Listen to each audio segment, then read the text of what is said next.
What up, everybody? We're here finally. Give me just a second.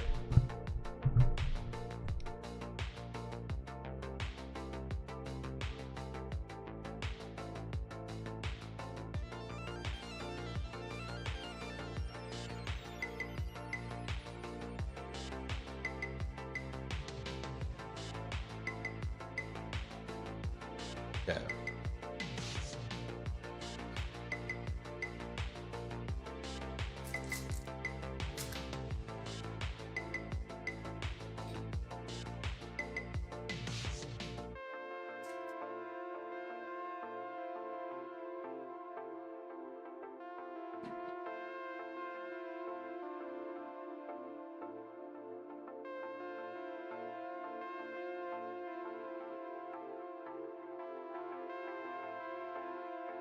I'm gonna start.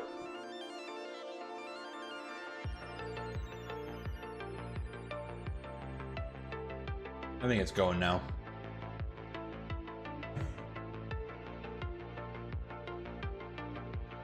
Yo, let me get caught up here. What's going on, Sam? Michael, Coop, R2Me2, Skill Jim, Rusty, Tony. Welcome. Annie, Captain Rika, Feathered Up, Nostalgia Clinic, welcome. Psychros here. Cairo Knight, Triple A, Winky Taters, DB Cooper, Bailey, hello.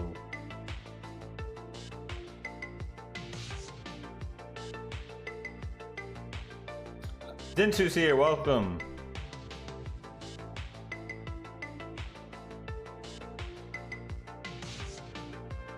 Two Wickets here, Les Vegetables is here.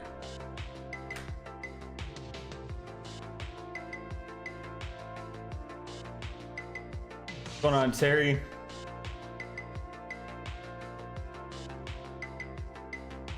Yes, I am like so incredibly tired, it's ridiculous.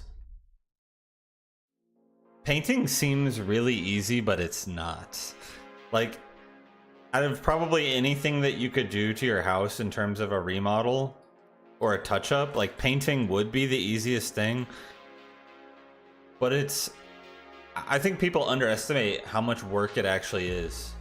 Because I was there painting for probably 3 to 4 hours, and it's just very fatiguing. It's not hard. But when you're sitting there like rolling up and down like a whole wall with a pole, and it's kind of like using a shovel. It's just like kind of like that motion, and now like my lats and my arms and my lower back from constantly like refilling the paint tray, and like it's just a lot. So I feel like I've been like whiplashed or something in a car crash. I'm definitely gonna be chilling for a little bit after this. Ugh.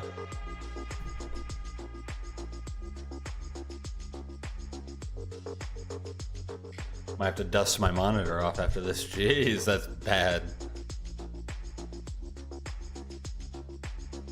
What's going on, brand new? What's up, Universe 7? What's up, God of Light?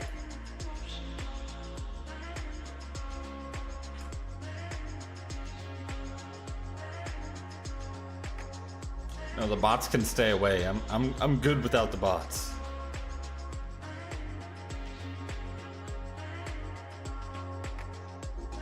What's up, Cop Cold Sky? Sea of Light, hello.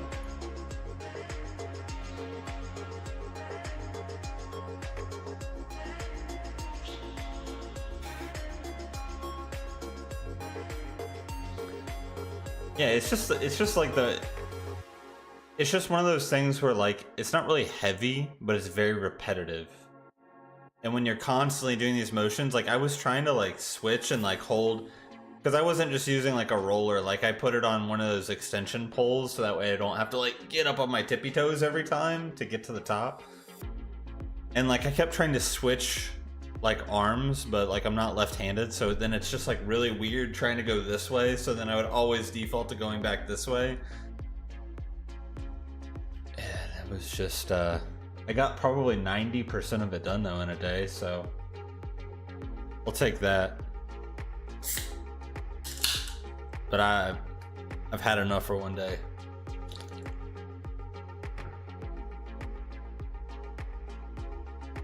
Okay. Mr. Scarecrow, Michael, AAA, Corey. I'm gonna grab Corey from the Discord thing. And then we'll be good to kick it.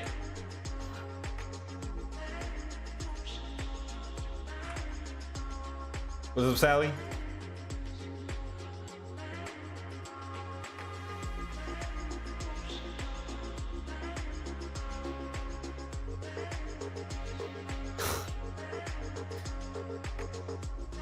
I don't think that's happening, Tony.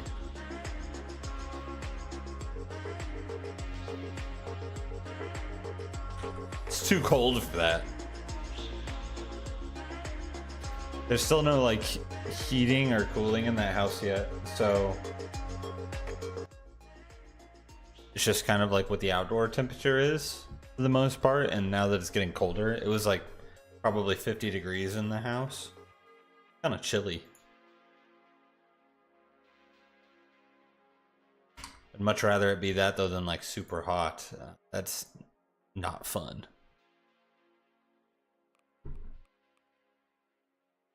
Okay, where are we at here? Community. Open. There we go.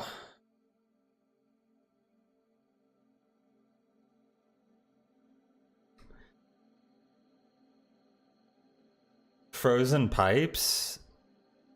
Well, I don't even think the water's on. Like there's nothing in there. Like it's literally empty. Like there's no cabinets, or the only thing done is like the shower. The guy finished tiling the shower like last week. But there's no cabinets, there's no sinks, there's no toilets, there's no nothing in there right now. It's just like empty. Once I get the painting done, which is basically done, then I can actually like get flooring to put in there, and then after that, then it's gonna be like the cabinets and the bathroom vanity and the toilet and the countertops, and the appliances are in my garage here.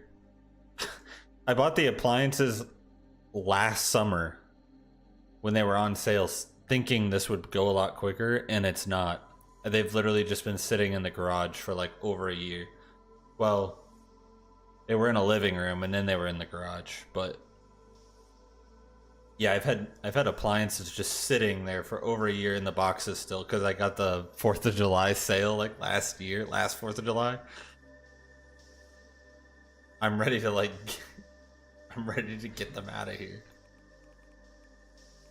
I couldn't go put them in that house though, because it wasn't like secure, like it didn't have like legit doors or anything on it. And I didn't want people like breaking in and stealing them. What's up, Kyle? What's up, Master Darkness?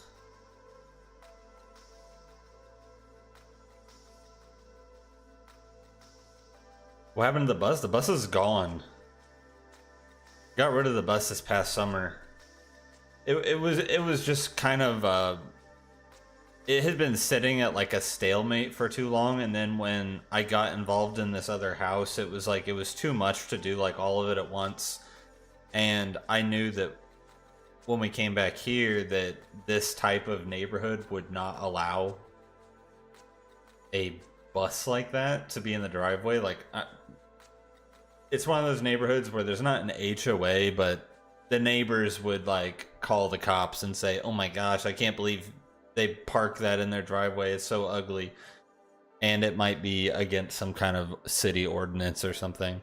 So it's not nearly as relaxed as it was at the other house. The other house was a very rural town where kind of like anything goes, but here it's very like, I don't know, everybody's kind of stingy around here. So I was like, I guess the only option is to sell it because I can't bring it. That's what happened.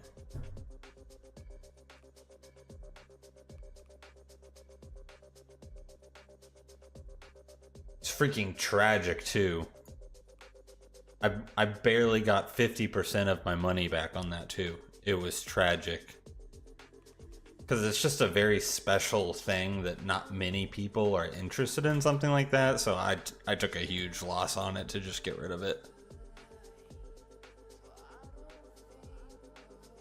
That was the downside.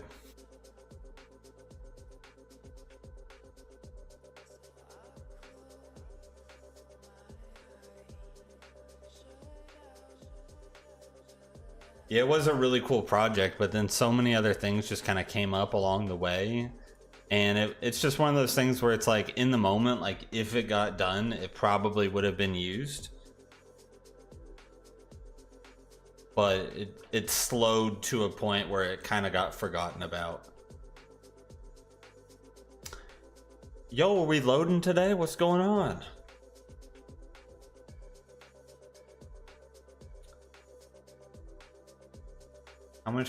How much did I sell it for? I think it was like 7,500. It's like 7.5K.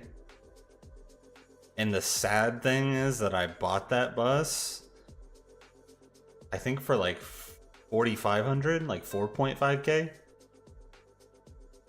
And I probably put like at least $8,000 into it. So yeah, I basically got 50% of my money back on that.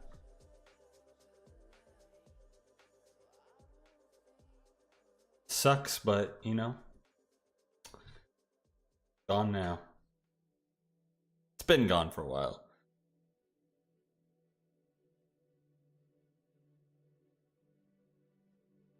$1 million. Have you heard of You Win Again Gravity? My dad probably has. He's been listening to a lot of very obscure European bands, I think. I think there's one called Ride or The Ride. He's been finding these really like old, like UK based bands on YouTube from like the 70s and 80s, and I don't know, he's into it. He's into it.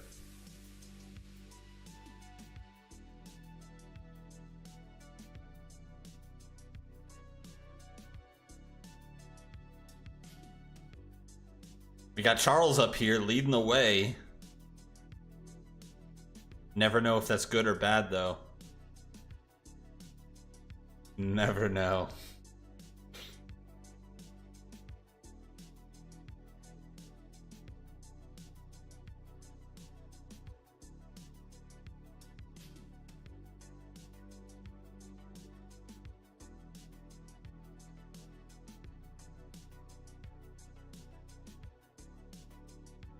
Who's not what?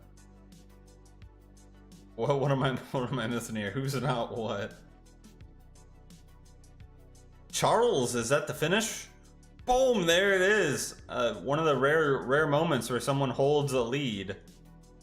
Holds a lead till the very end.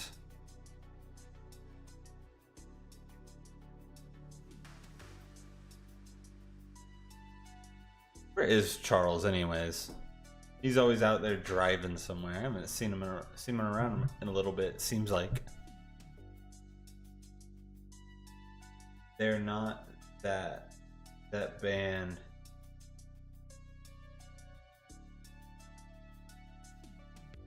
Oh, that kind of band. Proggy jazz post-hardcore. What the heck even is that? Proggy jazz post-hardcore? I don't even know what that would sound like.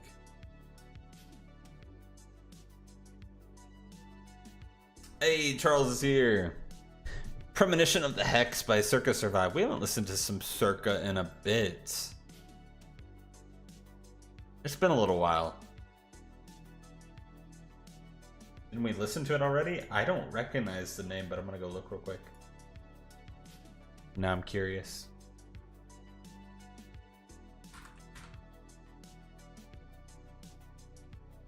Oh yeah, we haven't listened to it since January. What? Mandela, 1,000 Witnesses, The Last Shot, Never Tell a Soul, Ration, Child of the Desert, Drift, and Fear and Faith, Imposter Syndrome. Nope.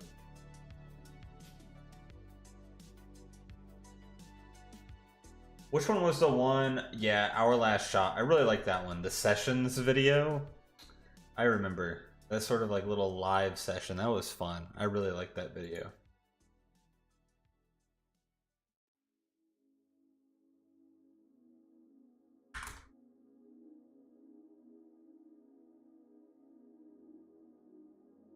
Ooh, there's a video for this one.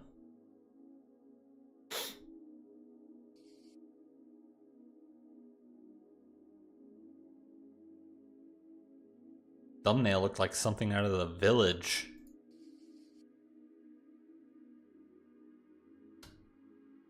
Kind of cinematic or something. I gotta do something about this. All right, let's check it out, guys. We got Circa Survive, Premonition of the Hex, requested by Charles. Let's give it a listen. You heard it so many times already, you thought I listened to it. Today's the day.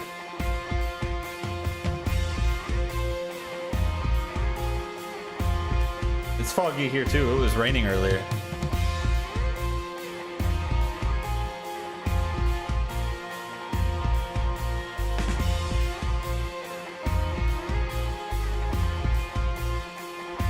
I love the sort of ambient feel of the guitars and that bass. Boom, boom, boom.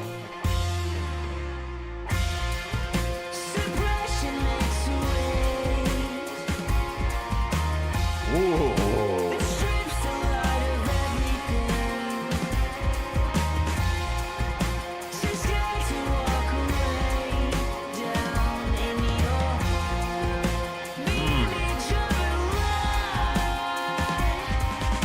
I was gonna say that's not Anthony.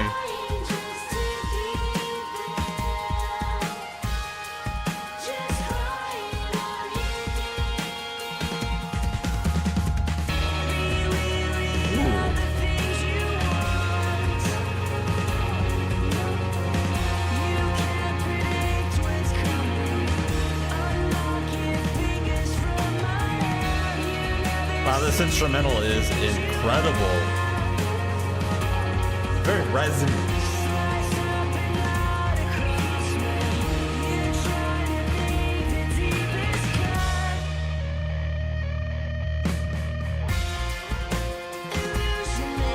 Wow. I'm loving the sound of these guitars.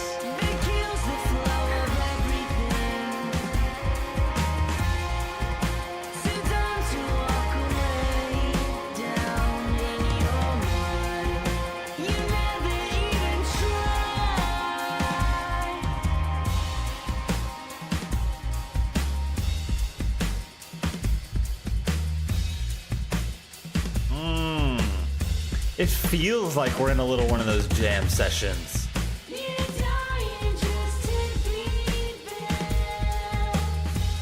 The band member, yeah, I've been trying to look for that. I'm getting kind of lost in the song. I need to pay more attention to the video too. Ah, there he is. Okay, in the blue button up. Not as familiar with the other band members, but dude, these vocals.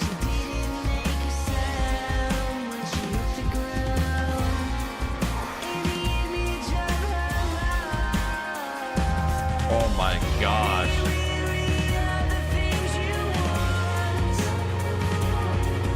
So dreamy.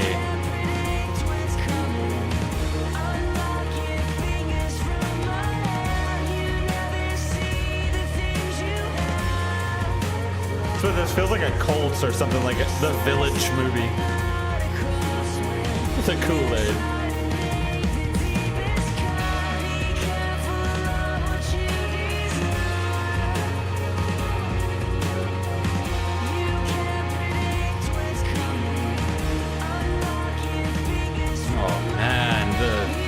freaking instrumental is so good.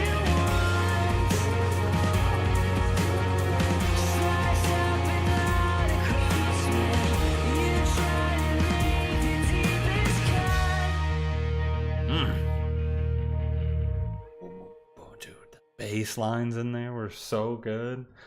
There's just the whole ambience or feel of like the lead guitars and how dreamy the vocals were.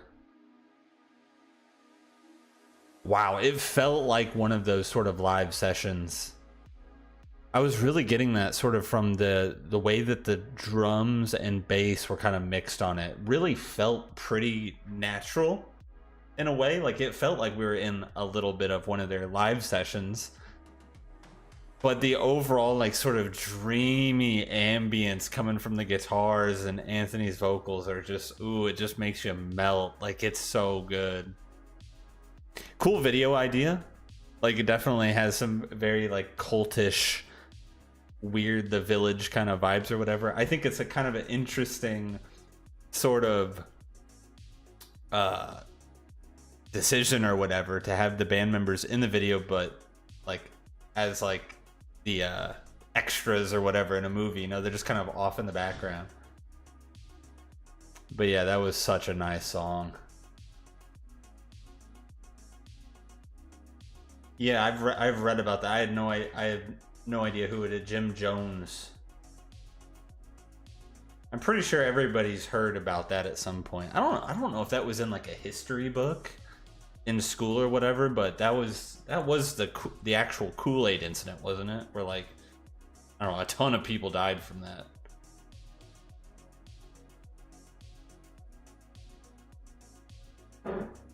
Yeah, I mean the song though, whoo, that song was so good. That might be one of my more favorite Circa Survive songs. Like I really love the first one. The first one we listened to so long ago, Imposter Syndrome. I really liked that one. But there was something very like special and ambient about that, very dreamy.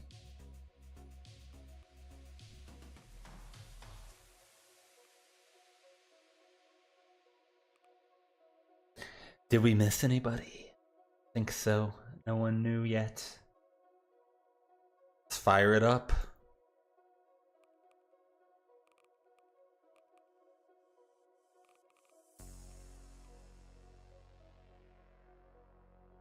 Laser disco track.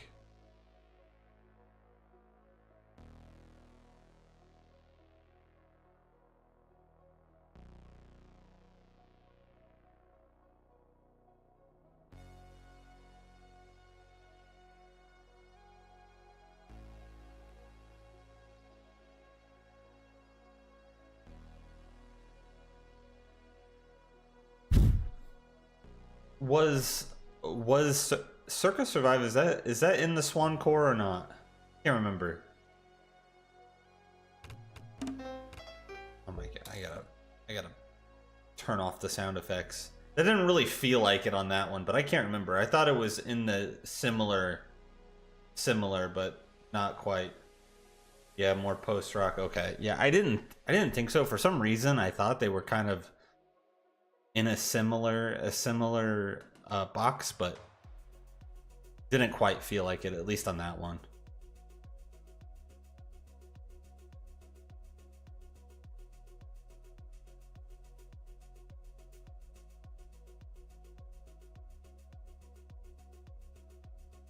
Isn't that kind of how it is with most bands, though? At least I feel like that's how most people feel in general about bands, is that they always, like, their best stuff is always their I won't say their first stuff, but their earlier stuff. Obviously, I wouldn't say that it's like that for everybody, but that seems to be a very common opinion among a lot of people, that a band's like earlier works are their best works. I've always found that to be kind of interesting, because I feel that way about some things too, but I don't know if it's just because that was the time in which you heard it, so it's got a little bit of nostalgia kind of embedded, like there's a little bit of bias towards it, or if it legitimately is just a sound that is more tasteful or something like that. I don't know, there's a lot of factors that go into it, and I've always been kind of curious about it. Okay, I see. We have more track over here. It's like, it's so dark I didn't even know there was track down there.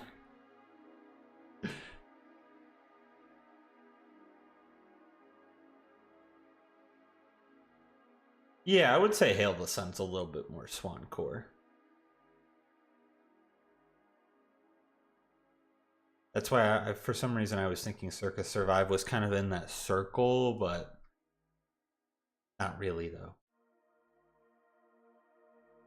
You make your best music before you're 30. Is that so?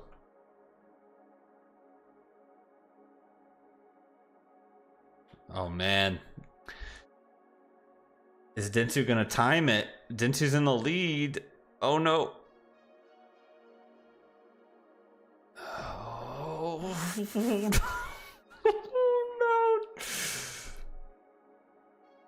Robbed.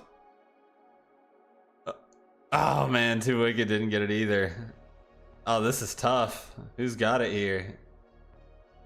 Captain Rika. Oh, man. Third time's the charm.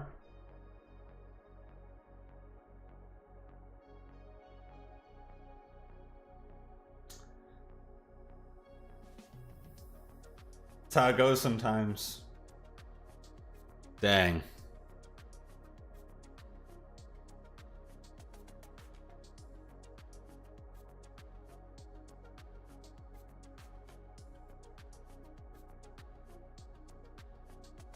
Like when I think about early stuff, like I'm pretty sure that most people feel the same way about like Linkin Park, for example. I'm sure that the vast majority of people would say that their first couple of albums, Meteora and Hybrid Theory, are like by far their best ever. Probably not everybody, but I would say most people. There were a lot of people saying that about like Asking Alexandria. As I started listening to that band here on YouTube, a lot of people were saying, oh man, their new stuff is so bad, like their early stuff was so good. Now they had a complete, like, you know, a lot of changes there too, but it was kind of interesting how that is. It seems like most bands' earlier works are more preferred. I would say I even feel that way about like NF, for example. I loved a lot of his earlier albums, but then that kind of new mixtape came out, Clouds or whatever it was. I haven't really listened to him that much. He was like someone I was always listening to, and I haven't really checked him out lately. Might just be a genre change. Sometimes you lose interest.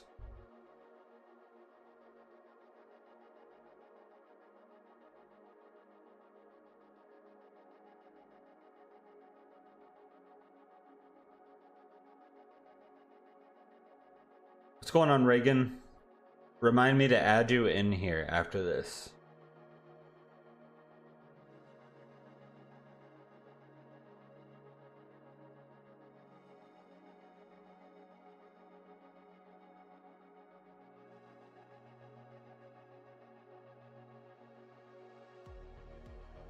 Some more Circus Survive. Birth of the Economic Hitman.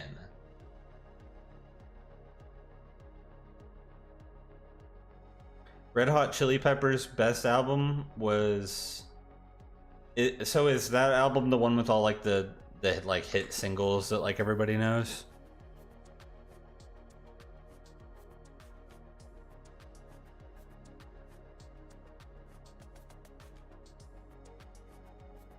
You know, I love. This is gonna be weird because I don't even really know much about the Red Hot Chili Peppers outside of like the super big singles that like everybody's heard. But I like that band so much more just knowing their drummer from watching a couple of those Drumeo videos. That guy is so funny. And his like interpretation on music and everything is so cool.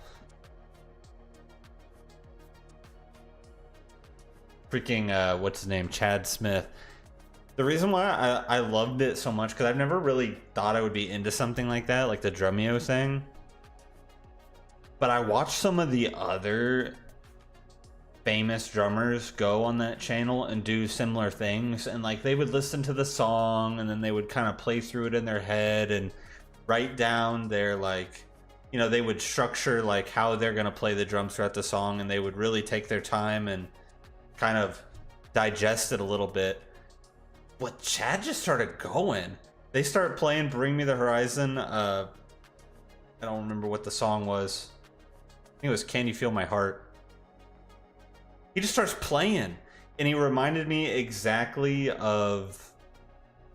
Used to watch this guy on YouTube, Marcus Veltri, who would do like piano omegle stuff where someone would give him a song and he'd listen to it for a second, he'd just start playing it. And I think they said that it's something called perfect pitch, something that very few people have, but they can just listen to something and know exactly what melodies and what keys to use. And that's how I felt about Chad, because he just started playing and jamming along, and it sounded so good, and I was like, man, this guy is so talented and a great personality.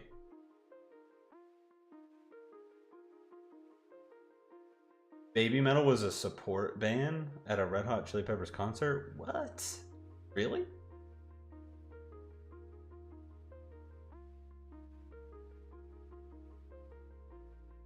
That's pretty crazy.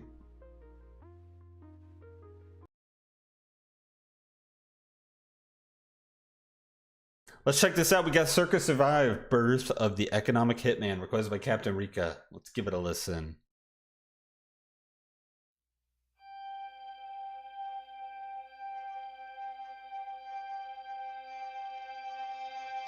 John Frusciante? Who's that?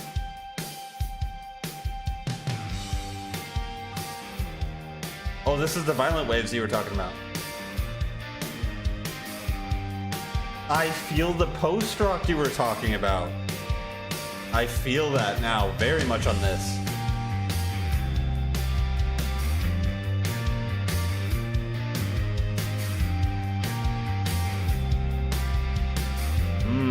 Yes. Uprising within us, a sense of total disillusion about what we're made of. Such pronounced bass. It's not so important. Bass lines are crazy. As many things as we can before our time is up. Our life is more than a Ooh, the drums are doing something fun. we must learn to be lost. And the dreamy vocals are so good. We become everything we criticize. Wow. This way, the shadows feel over our Ooh, we got some layering. blinding us with air. Nothing is sacred. Nothing is Wow. Borderline harmonizing with that lead guitar. Wow.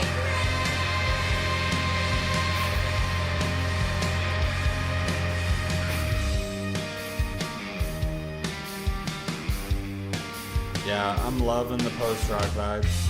maybe we The have bass comes in strong. forget everything we learned about where we came from to find out where we need to go.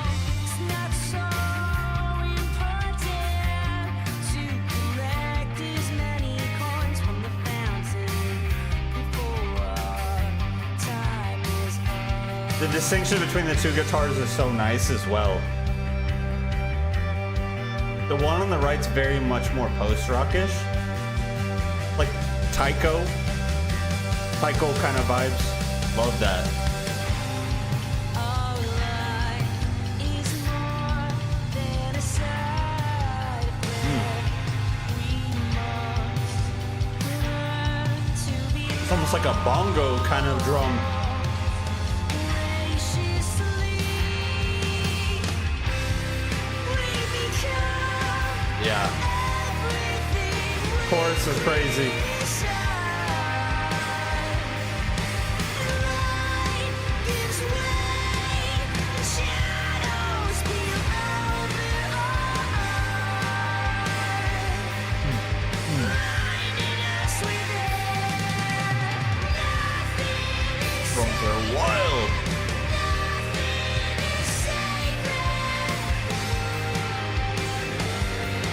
Gosh, the notes are so sweet.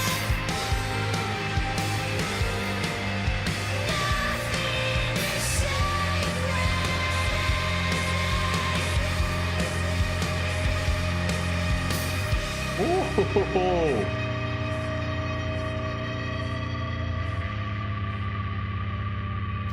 Jeez, the bass. It's dirty.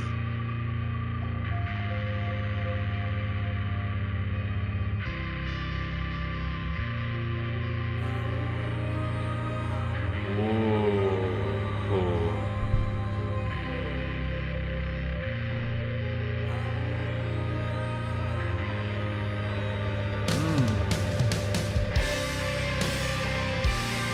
Oh yeah.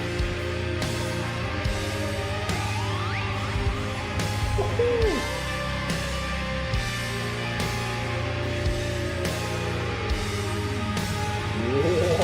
Whoa.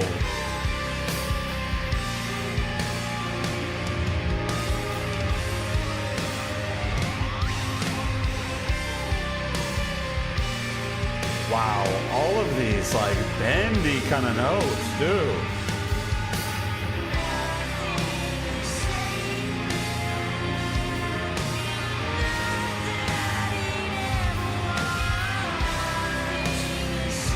Making love to that guitar.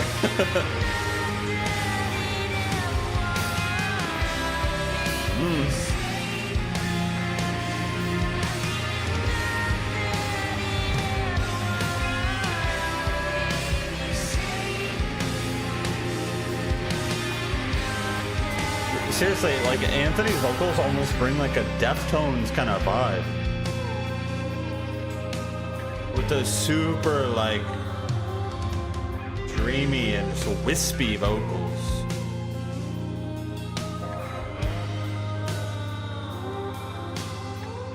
Yeah.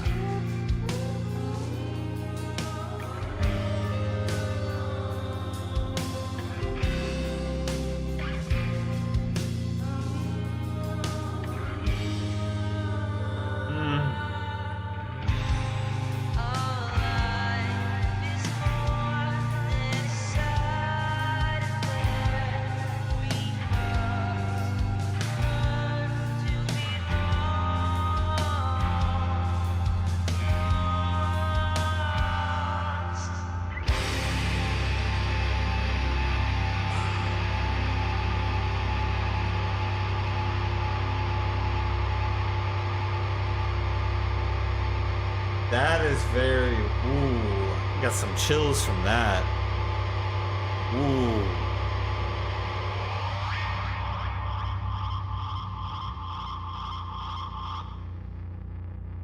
Oh, that is so, that reminds me so much of the, there's a song by If These Trees Could Talk. I think it's called Everything Dies. There's a section in that song that is very similar to that, in this very eerie, almost like wasteland that the song leaves when it finishes, and all of that sort of distorted ambient goodness just kind of resonating as the song comes to an end. A very similar feeling to that is so cool. Yeah, I totally got the full-on post-rock experience from that, because that is just both guitars, insane bass line, great drum work. The vocals, again, very almost ambient, kind of Deftonesy, floaty, wispy, dreamy. But yeah, so much of that is very just so kind of like spacey, futury. And a lot of those like bendy kind of notes. I don't know what that was. I don't know if that was kind of like a slide or wouldn't have been like a scrape or like maybe the whammy bar. I don't know what would have caused that sort of sound, but some of those notes that were like kind of bending or like winding up and down, that was a really cool sound. Some good stuff. Some very good stuff. Instant Nuke. Sumerian's been good. I don't think I've ever had a problem with Sumerian. Isn't that where like Icy Stars and Asking Alexandria and all those other big ones are from?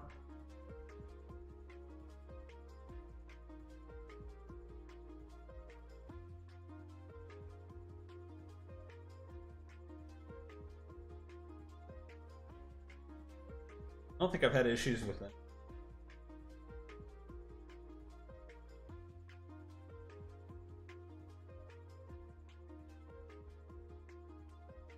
Now, to be fair, though, actually, almost all of those bands I don't think I listen to live. So there could be an issue with it being live. Like, not live, streaming.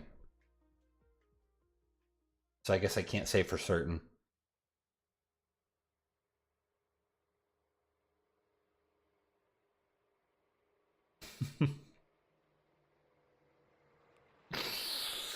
I need to add Reagan. That's right.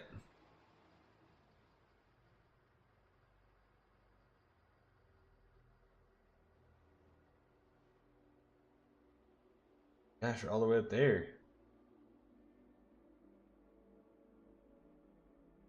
Did I just miss a bunch of chat? What the heck? Now my thing is frozen.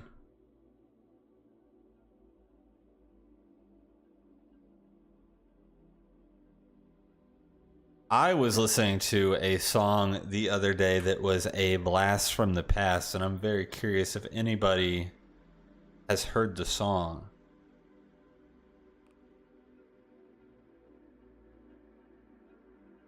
It's called Major Tom. But does anybody know who it's by? Oh, it's a classic. Not, well, might be David Bowie, but it wasn't by David Bowie.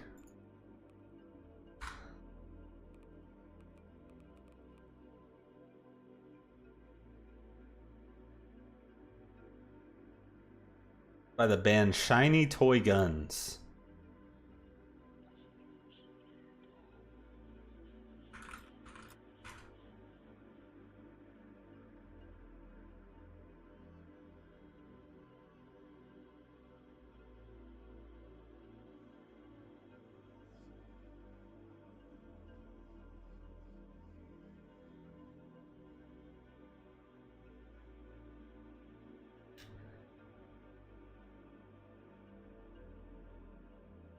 I don't think it's a cover. I don't know. To be fair, though, I haven't heard David Bowie's version. Or I haven't heard Major Tom by David Bowie, I don't think. But it was a banger from back in the day. And I'm pretty sure it was even in a commercial, if I remember right. It's one of those songs that if people don't recognize, if they heard it, they would probably recognize the chorus in a heartbeat. Because they probably heard it on TV or something.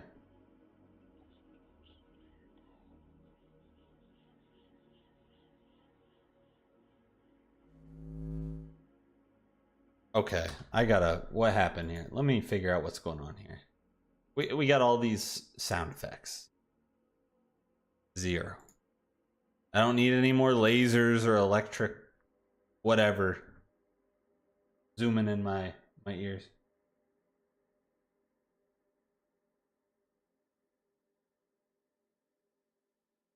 Probably heard David Bowie in a commercial. I probably have.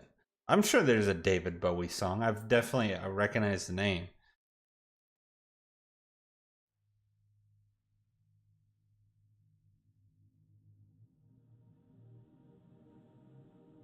the heck is this?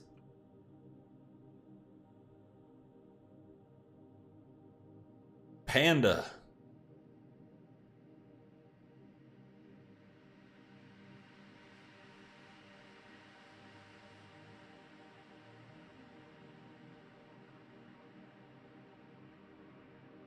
DDY, is that what I don't know. I don't know who made this thing.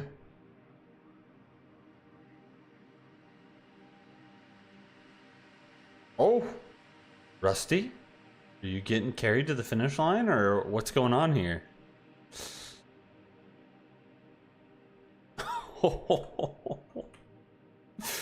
Oh no.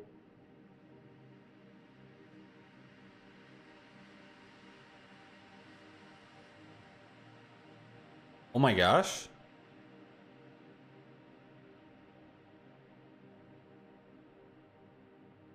Coop and Rusty? Oh. Well, making a track is kind of pointless if you're just gonna take someone's marble to the finish line, I guess, but whatever. We know now. Some of the maps that we played that had this little, like, spirit thing, it would delete the marble. But I guess you guys got lucky. Got lucky in this one.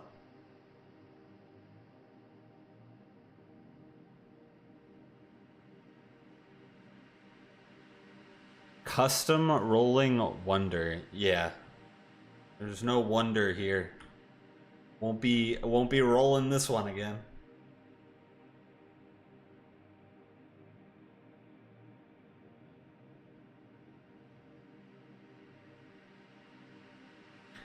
Isn't I don't recall the origin behind Major Tom, but isn't it an astronaut or something?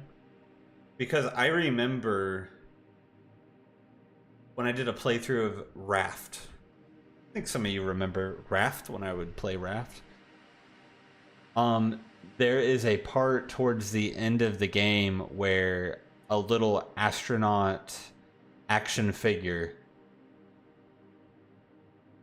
gets launched to like a little island, and you have to go retrieve it to get a part on it to progress in the story.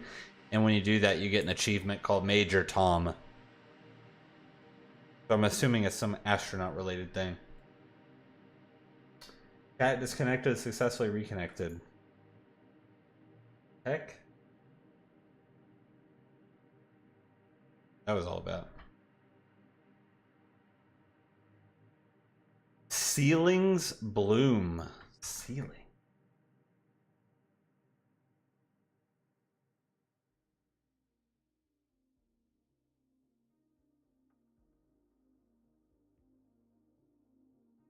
Yeah, I haven't streamed any games because I've like only been playing World of Warcraft for the last year, and it's not really anything worth streaming, I guess. Like I was playing Call of Duty and stuff really hard like last summer, not this past summer, but last summer, and then I got so burnt out on it, and I got so sick of it that like I have zero interest to play the one that just came out. Like they never patched or fixed anything. Is it this one called Lizzie McAlpine cover on Pure Noise Records, Rusty? Is that the one?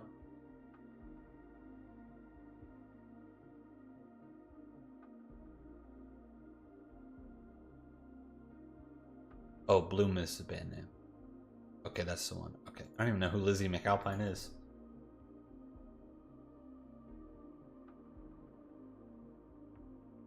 I don't know.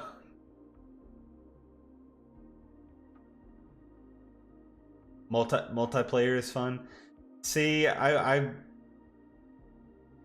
the issue that I have, the issues that I have with Call of Duty nowadays is that, and not just Call of Duty, most games, is the concept of skill-based matchmaking. I don't know for certain if they have it in this one. I'm gonna assume they do because they have it and everything else, but it's just not fun. Like, skill-based matchmaking is supposed to be ranked gameplay, not public matches. Like if I want a sweaty, like try hard match, I will play ranked. If I just want to get in random games with random people and just dominate, I expect that to be like regular multiplayer, but with skill-based matchmaking, it's like not possible. And it's like that in most games now. You can't even get in like a random public game and like destroy anymore because everybody plays at your skill level for the most part. So that's kind of where I lost a little bit of interest in it. I felt like every game I got into was just, and I try hard and sweaty and all of that is very subjective, but it's just people at your skill level. So it's not like you're very rarely playing against people that are worse than you. And that to me is not that fun. That's just not that fun to me. That's kind of where I lost interest. It just felt too hard. And then, you know, yeah. In Warzone, I really liked Warzone, but there were so many bugs and like people hacking and getting under the map, and it's like you couldn't even really enjoy that. But I don't know. I complain a lot too, so take that with a grain of salt. Let's check this out. We've got Bloom Ceilings here, requested by Rusty. Let's give it a listen.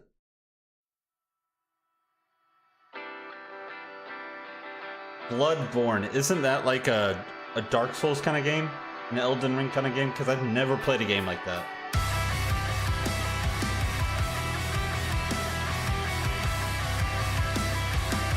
This goes kind of hard. That is a nice little riff. Very melodic. Ceilings, plaster. Can't you just I did not know about that experiment. faster? I'd be interested to look at that though. Lovely to be sitting here with you. Hmm. You're kinda cute, but it's raining harder. My shoes are now full of water. Lovely to be rained on. This feels very feelsy, but with It's kinda cute, but it's so short. the punchiness, energy.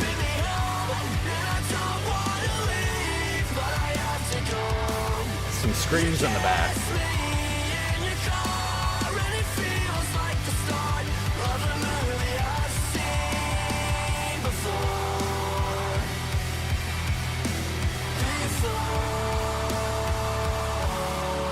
Those layers are sick. Love the vocals.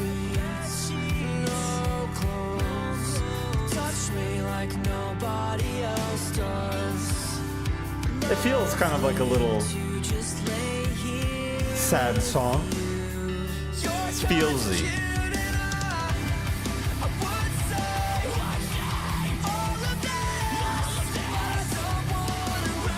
Kinda chuggy though.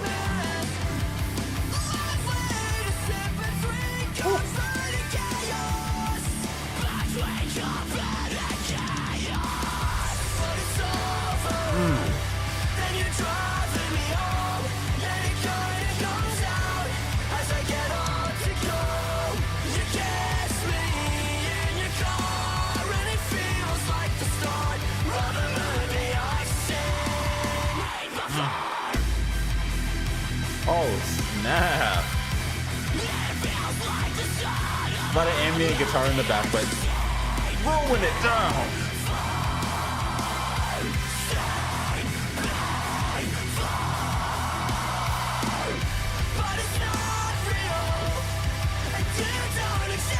It goes hard.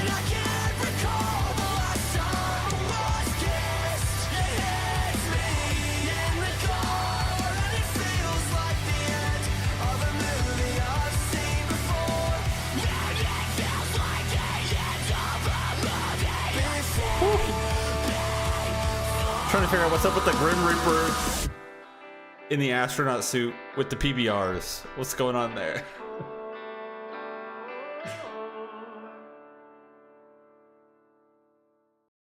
That was a cool little combination of a few different things. I like the feels in that. Kind of sad, kind of a little emotional, somber in a way, but still kind of heavy hitting at the same time. Pretty intense. We got the cleans with those layered screams in the back, kind of adding that sort of aggression with some pretty chuggy riffs. That was a surprisingly big breakdown for the vibe of the song, felt like. It's kind of like one of those like sad yet kind of energetic, maybe angry kind of songs. But it was well done. I like that. PBR is the sponsor for the Dead Formats album. Really? PBR sponsors stuff like that? What the heck? Ben Quad featuring Hot Mulligan. It's funny. I just do not expect to see PBR in this type of setting, but you know. That's about as American as it gets right there. Surprised I don't recall. Have I seen a PBR in any Bill Murray music videos lately? He had a sugar-free monster in the end. I'm pretty sure he's had beer in some of his music videos, but I don't recall if it was a PBR or not.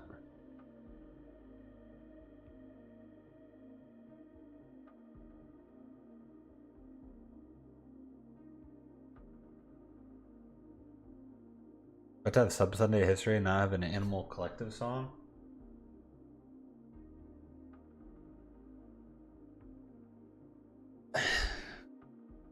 You know, when did that even start? I hadn't even heard of Animal Collective for like what seemed like the first couple of years doing this, and then it appeared out of nowhere. When was the first one? Yeah, the first one was last year, January.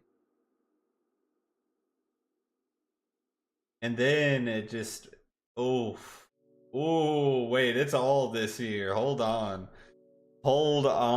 We had one in January of 2023, then December of 2023, and then 1, 2, 3, 4, 5, 6, 7, 8, 9 this year.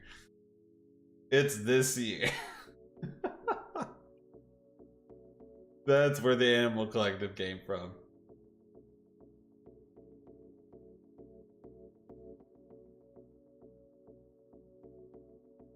Well, we'll do 5. I'm not gonna do 6 today. We did 6 last week. I'm gonna do 5 today. I'm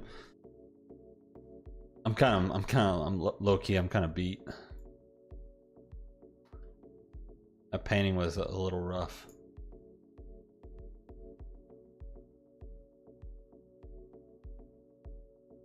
Add anybody? I don't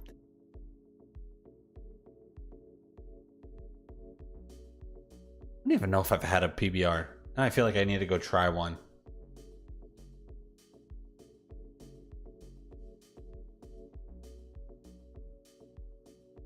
Is that far back? Yeah. Yeah, the first one was called Dragon Slayer. And now I'm wondering, I don't even remember what it sounded like, but I'm wondering, does it sound anything like the title? Because to me, Dragon Slayer sounds pretty intense. I couldn't tell you what that one sounded like. I do not remember at all.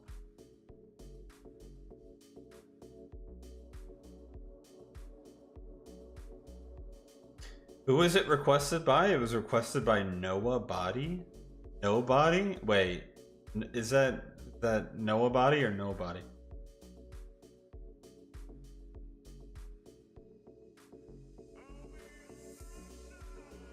It was Nostalgia. I don't remember. Nostalgia got Animal Collective requested first. I don't even remember that. I did not remember the name change at all. Oh my gosh. Bomb City over here. Shaking things up a little bit. Oof, we only got 15 left.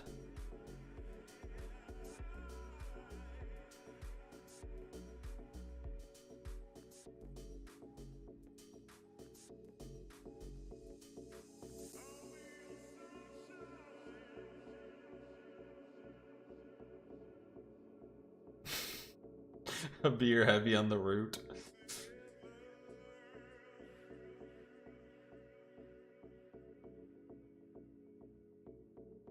Yeah, but that was only as of recent. I remember. Oh my gosh, Too Wicked. Too Wicked. Getting the teleport and landing it. Yeah, the requests were only as of recent though. Like there were those 2 random ones last year, but I don't recall requesting them though. So I guess Nostalgia requested the first one. And to be fair, I don't even remember what it sounded like. I'm gonna have to go poke through it again.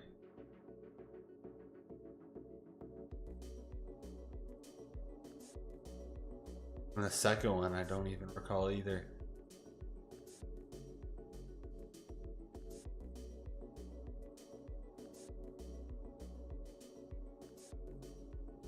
There's been like some there's been some people come and go. Like I remember there was that one person who was always in here. Their name was Comrade. I remember they requested the Call of Duty Zombies song. Crap, I don't remember what it's called, but it's, you know, it's like the zombie song, the one on piano, the classic. That song got so many, that video got so many views. The video's got a ton of views, surprisingly. I had no idea. It's like one of the most perfect zombie sort of theme songs I've ever heard, to be honest, though. Like, it's so well done on piano, whoever made that.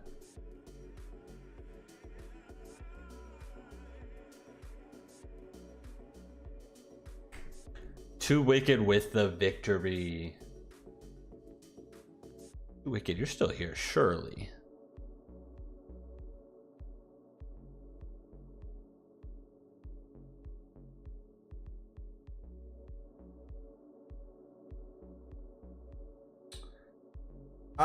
Yeah. Archangel. That's right. That's right. It's called Archangel. Yeah, Too Wicked's here. Moving mountains, parts in different places. Like, where did Death Shark go? Death Shark just disappeared.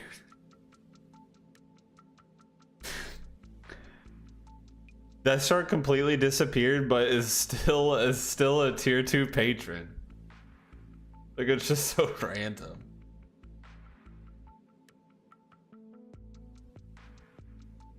Ah, my chair just like... My chair's falling apart. There went part of the armrest.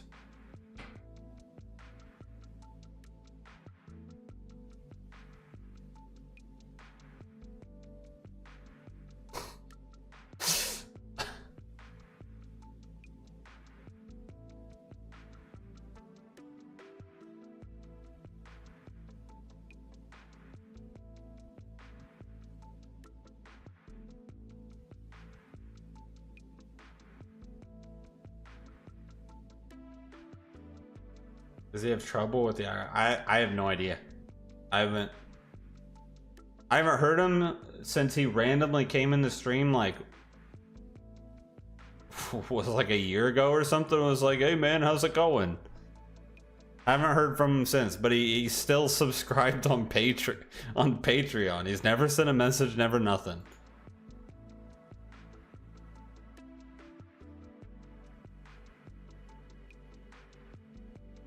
Actually, do I still have his marbles in there? No, I don't. I took him out because he was never here.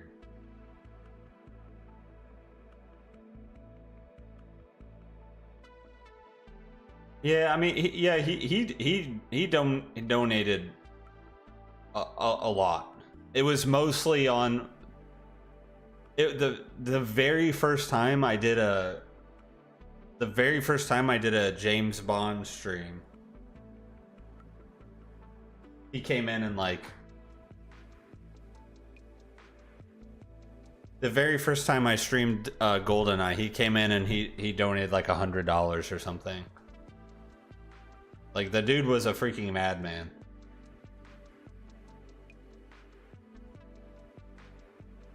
He said he bought like a whole bunch of like cryptocurrency and stuff though. That was like back when like, I mean now cryptocurrency is doing like crazy good again. But over the last couple of years it's been kind of stale, but before that it was pretty hot again, and he was always like, dude, I just made so much money on Ethereum or something. And then he would donate like $20. He was very nice. The Nirvana track is the second most viewed sub Sunday request.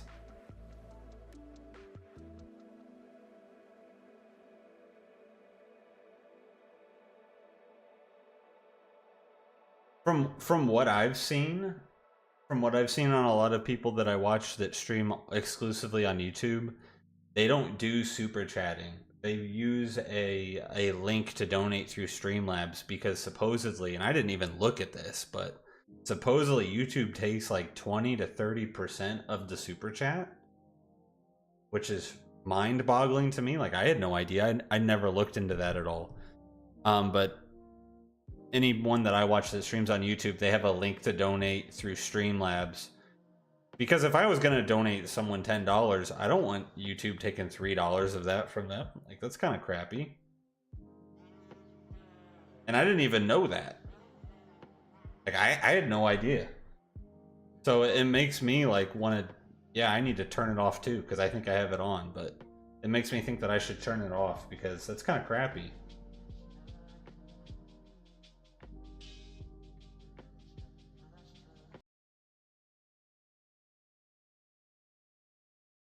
If you donate through Super Chat, if you use the Super Chat feature, YouTube takes a cut, and it's something like extreme. It's something like 20% or something. It's freaking wild. And that's why a lot of people have like a link like pinned at the top of the chat, like, hey, donate through, it's like a Streamlabs link, or heck, it might even be PayPal or something, because using like the integrated feature on YouTube, they like take a huge cut of it. It's crazy. I don't know what Twitch does. I know Twitch takes a cut of subscriptions, but that's part of like the service. I don't know if they take cuts of donations. But either way, that's kind of crazy. I never really looked into it, but pretty crazy. Let's check this out. We've got Moving Mountains here. Parts in Different Places, requested by Too Wicked. Give it a listen.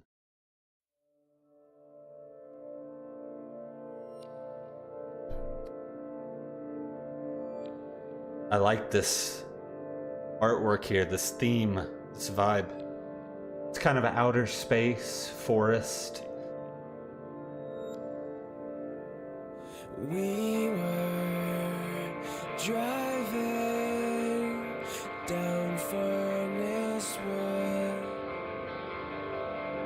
long sleeves, striped shirts, throwing my hands out the door. Ooh. This is a nice sort of ethereal background. Did we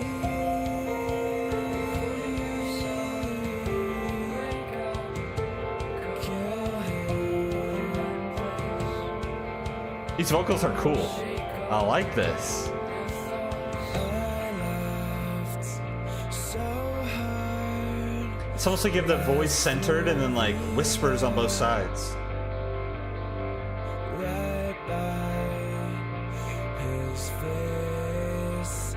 Good thing we cared, but not at all. And it was then that I felt the breeze over my head and through my hands. Are you sorry? This background of the whole track is gorgeous with this just nice little guitar going. You're just a little bit tired.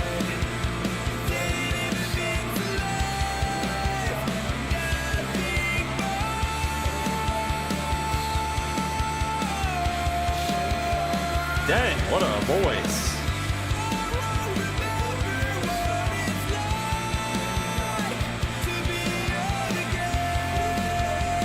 It's kind of post rock, but kind of like punk rock.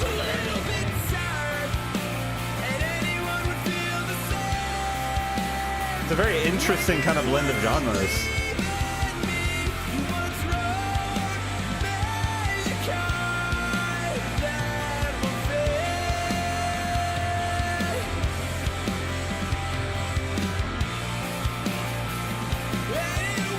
Oh yeah, that is nice.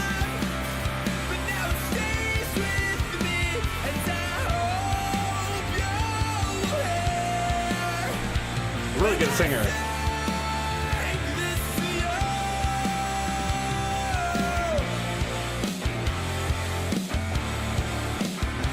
Yeah, the instrumental's a jammer.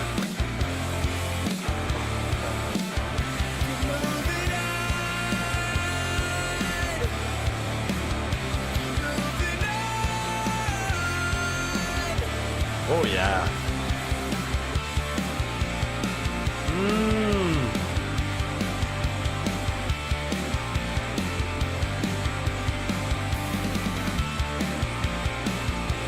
Wow, this instrumental is really good.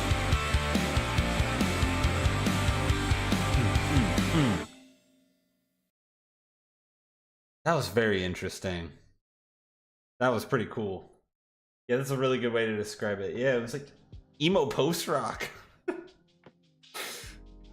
Like post punk rock.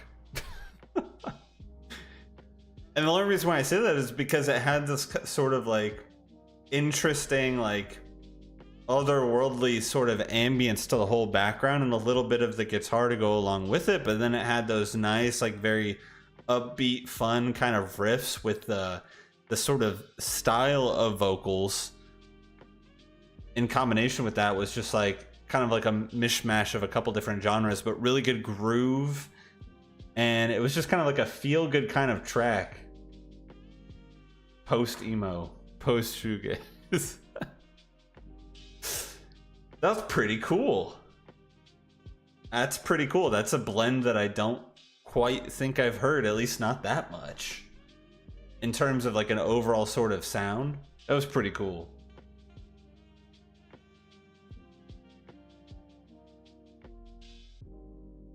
David Usher, Day in the Life.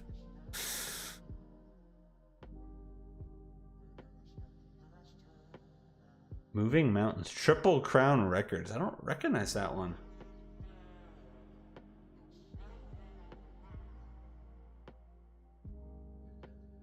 What's popular on Triple Crown?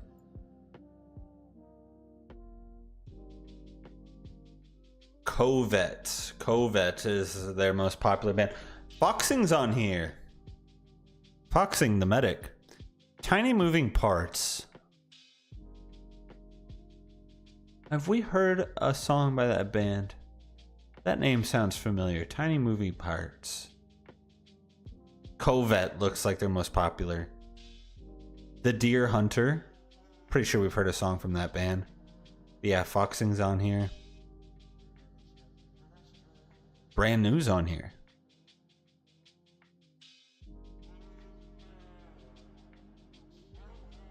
Caspian. Now that is a post-rock band.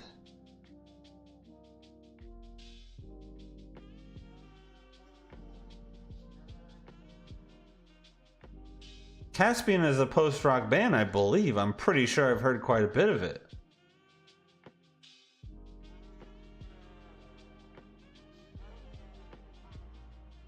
Dang, yeah, I haven't seen that artist or that channel, Triple Crown Records.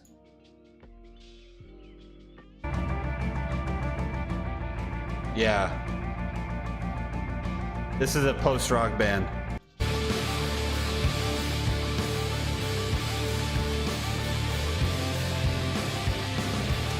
Oh yeah, I have heard this band before.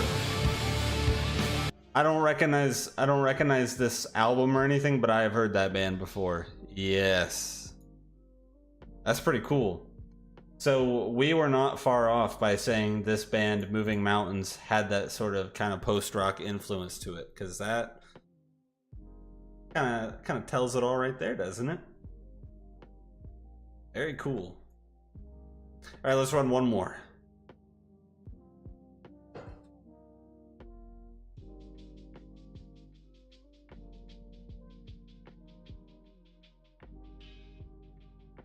Suspicious Adventurous Armageddon. What the?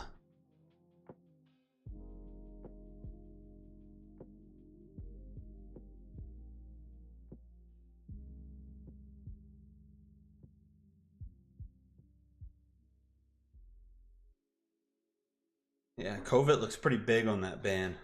I don't know, or is it Covet or Covet? Is it Covet? I don't think I've heard a song from that. Pretty big though. Yeah.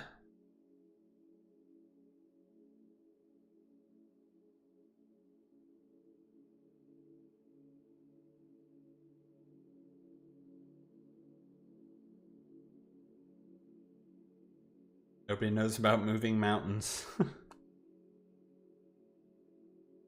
Well, you know what? I mean, I don't know much about labels and stuff, but I feel like if you're a band and you're on like a record label, that's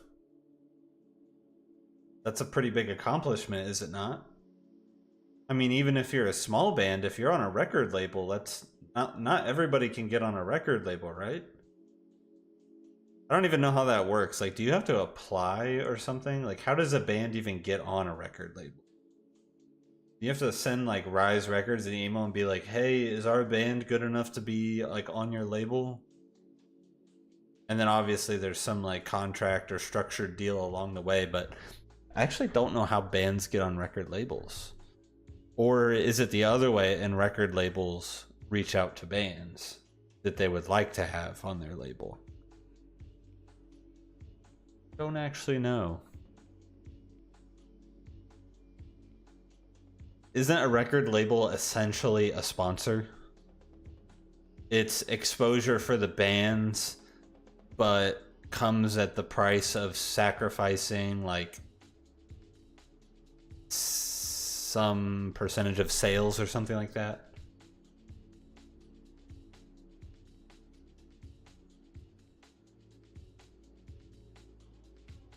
A real accomplishment is staying on a record label. Staying on a record label.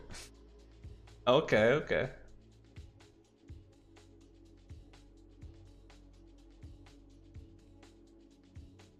Yeah, that's kind of how I thought it was, Jim. I thought it was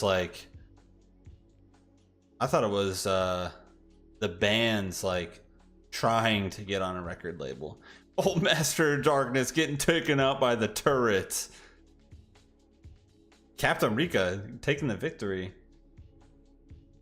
My mind's shot though. Did Captain Rika already win? I literally can't think. For Wiki Taters coming in at number 2. Oh, you didn't win? Okay, okay. Gosh, my mind's... Did you win last week? Maybe that's what I'm thinking of. My brain is fried right now. Yeah, got sniped. Those little turrets remind me of the turrets in Star Wars. When Luke's like flying into the Death Star and you got the turrets like shooting on either side.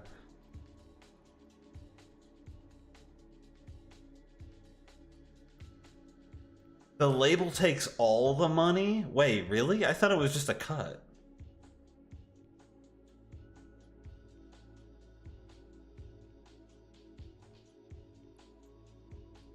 If the labels take all the money, then what incentive is there for a band to be on a label outside of the exposure that the label provides and maybe the popularity associated with one particular label?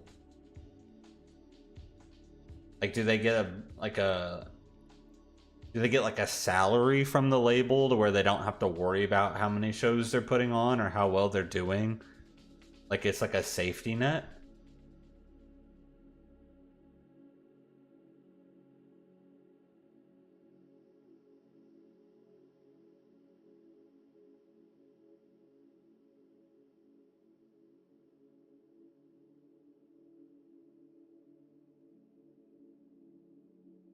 But I'm confused.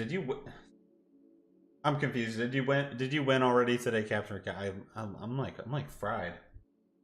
Can't think.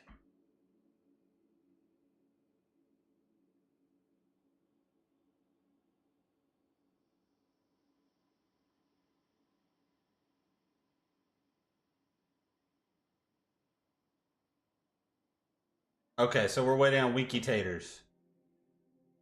Winky Taters, if you are here, the second Circus on. That's right. Oh, we've. Wow, it felt like forever ago. We've already listened to Circus Survive twice. Yeah, Winky Taters, if you're here, you got a request. I feel like Winky Taters has some hot marbles lately. I'm not gonna lie. I'm pretty sure Winky Taters is like. This is what happened last week, is it not? The last song, and then it was Winky Taters winning.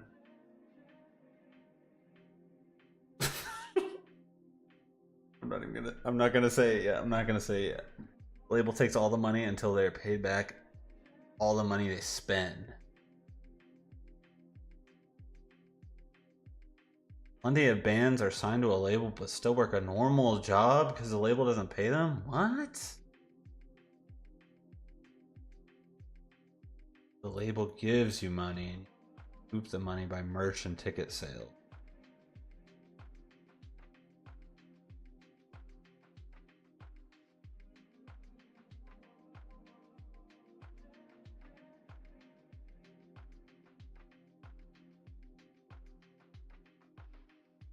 Does the exposure and popularity behind being on a label seriously outweigh that? Because that to me sounds like it's not worth it at all. Like if I was a band, I would much rather be trying to make a name for myself without a label.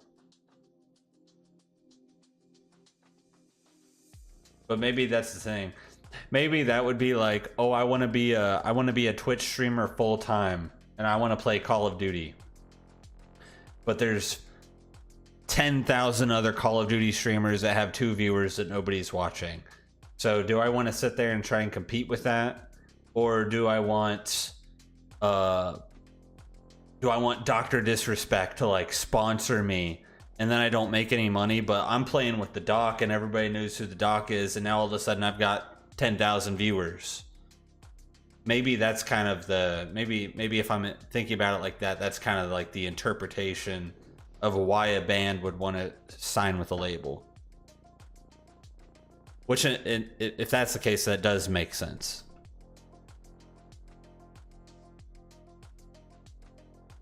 If that's the case, that would make sense, because the odds of you getting viewers when there's 5,000 other streamers doing the exact same thing with 1 viewer, you're not gonna be found. But if all of a sudden you are brought in under a 50,000 viewer streamer, then now you've got like, you know, the exposure. I get it. Oh, we got a switch up here. Panda Bear. Okay, no AC today. We got Panda Bear Defense featuring Cindy Lee.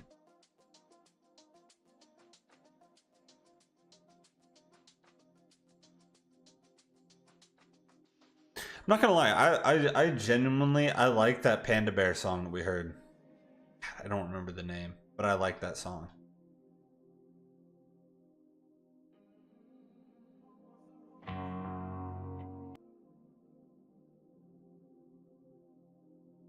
It's the right one. It says official video, but it doesn't say featuring Cindy Lee. Do I want to be clicking on one that says Panda Bear and Cindy Lee? Because the official one on the Animal Collective channel doesn't say anything about that.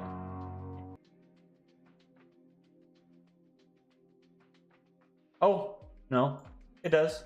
Okay, it's in the description.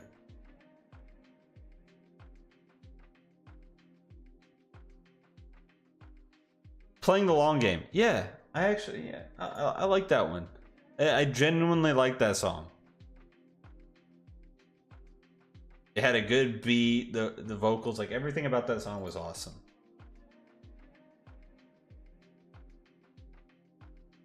Man, these late night vibes mixed with VHS visuals.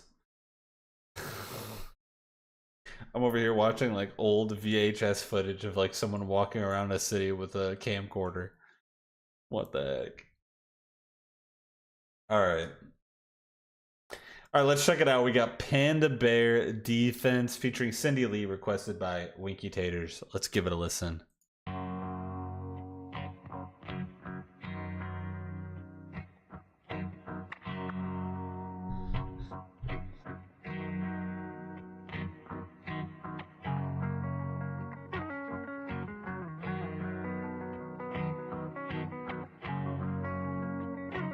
Oh my god, that sounds so familiar.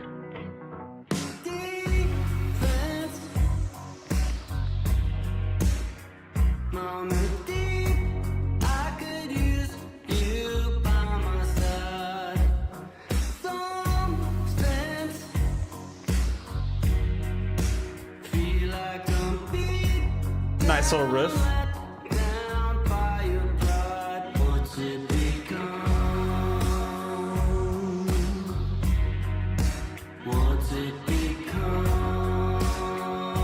Deep bass with a smacking snare.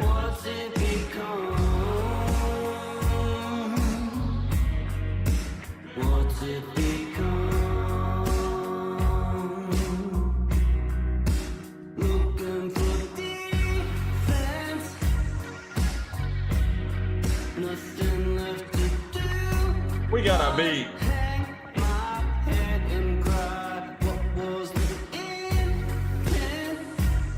I don't think people felt that about Casino Madrid. Not at all.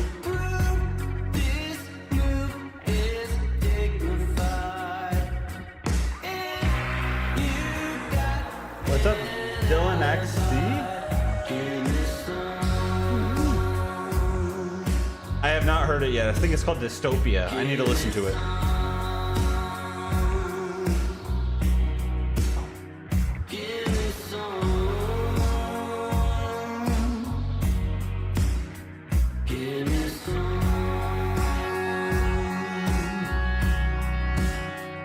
See the difference between this and Animal Collective? Distinct groove.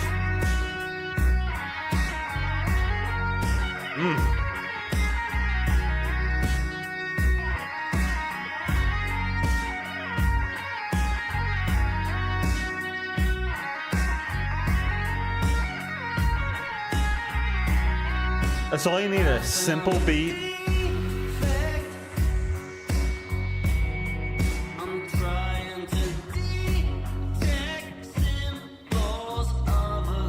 Simple beat, simple bass line, simple riff.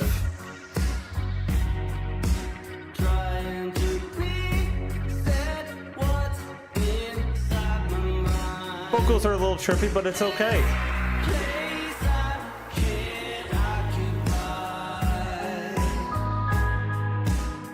Did the stream get killed from this? That's not good when I see all that in the chat. Uh-oh.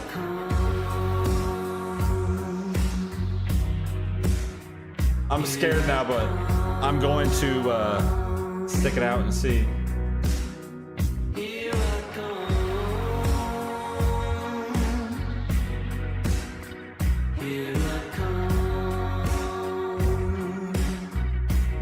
Okay, okay, we're good.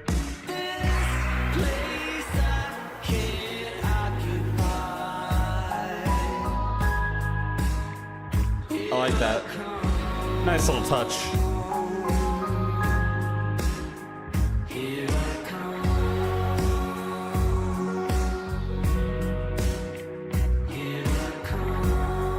I think that's some keyboard or something. It's a nice little touch.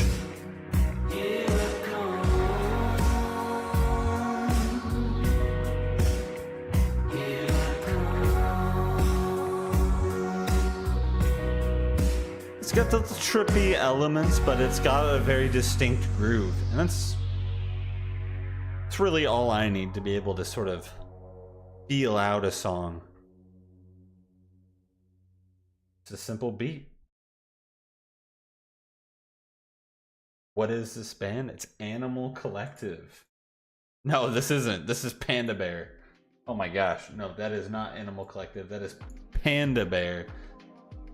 The vocalist, I don't know if anybody else is from Animal Collective, but the vocalist of Animal Collective. Yeah, chill. Simple, chill. Not much to say. It was a pretty just simple like groove from the drums, bass line, very nice. Little riff, kind of little melodic a little bit. Nothing like super crazy. And the vocals having that very sort of Panda Bear Animal Collective, what is it, like a reverby, trippy kind of effect, especially the way that they're layered at times. But when you got that nice groove sort of driving the song, that to me helps me feel it out. It's good. Good. Panda Bear's just a solo work. Okay. So it's the vocalist of Animal Collective, but just like his thing. With some influences there for sure. Definitely some influences, but not nearly as like trippy and psychedelic by any means. Because again, like that was good, but I really like the Playing the Long Game track. It's a really good one.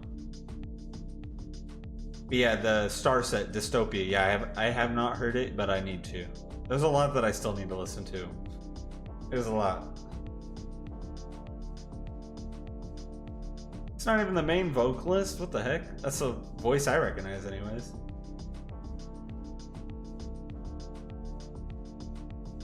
I don't think I have anything new. I don't think I have anything new to post. I'm pretty sure I got what I had out already.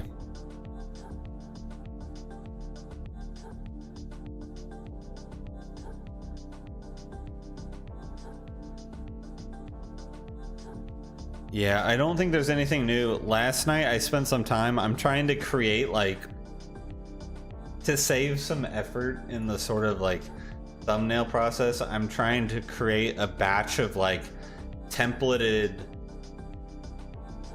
expressions, and that way I can like very quickly, like you've probably noticed, the average person probably doesn't notice, but a lot of you guys that pay more attention probably notice, but I've been recycling a lot of my like faces on my thumbnails because it's so much easier than what I was doing previously, where every single video I was trying to find an expression that made sense, that was at a frame where I could stop and it wasn't blurry, and then I would crop it out of the video, and then I would like outline the whole thing to cut it out, and it was taking way too much time. So then I started recycling ones that I already made, and I'm like, okay, these are getting old now. So I tried, yesterday I was creating like a whole new batch of them. It just takes forever for, if I had I need to get a green screen again. If I had a green screen, I could just like green screen out the background, and then I would have like 10 or 15 different like pictures to use.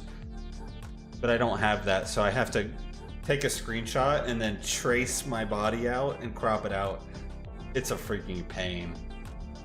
The OG thumbnails, I actually like these. I don't think they actually help the viewership or anything, but I do think they look better. And they're not that hard to make, honestly. Once I set the template up, it's not hard at all. It's very easy. All I do is I yoink the thumbnail of the actual video, if there is one, and I just make that the background, put me on the top of it, and call it good. Seems to be the easiest thing to do anyways.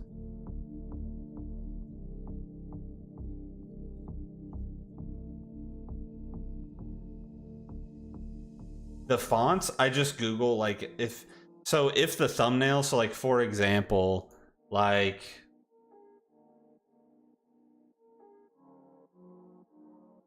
this Circa Survive, does that have a thumbnail? Yeah, like this has the band name and the song name on the thumbnail, so they probably made a custom thumbnail.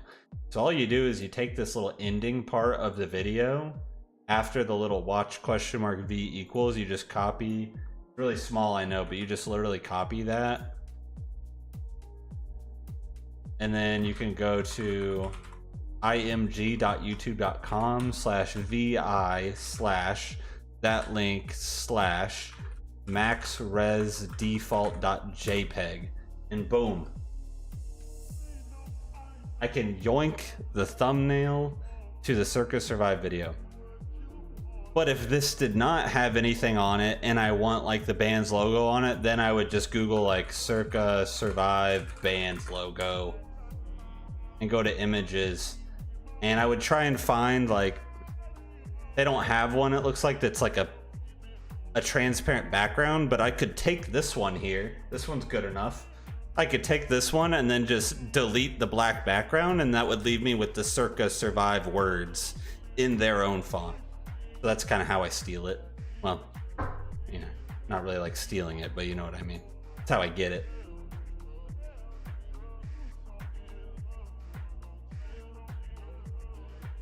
Yeah. I do want some variability, and I do want to use like expressions that kind of make sense. Like, I'm not gonna like upload, I'm not gonna put like a whoa kind of expression on like an Animal Collective song. Like, that's just kind of, that doesn't make any sense. Like, I want the expression to kind of represent the vibe of the video, to give people an idea if it's a band that they haven't heard. Oh, this looks like it's gonna be a heavy song, or oh, this looks like it's gonna be like just a upbeat kind of song. Like, it's gotta make some sense, a little bit. But the fonts and everything, I don't really get fonts. I just look up the band's logo. Like, I have a whole folder here of like band logos that I've like got from Google Images. Blessed to Fall, Blink-182, Born of Osiris, Brand New, Bring Me the Horizon. Like, I've just found so many like band logos, and I just use these. Works pretty good.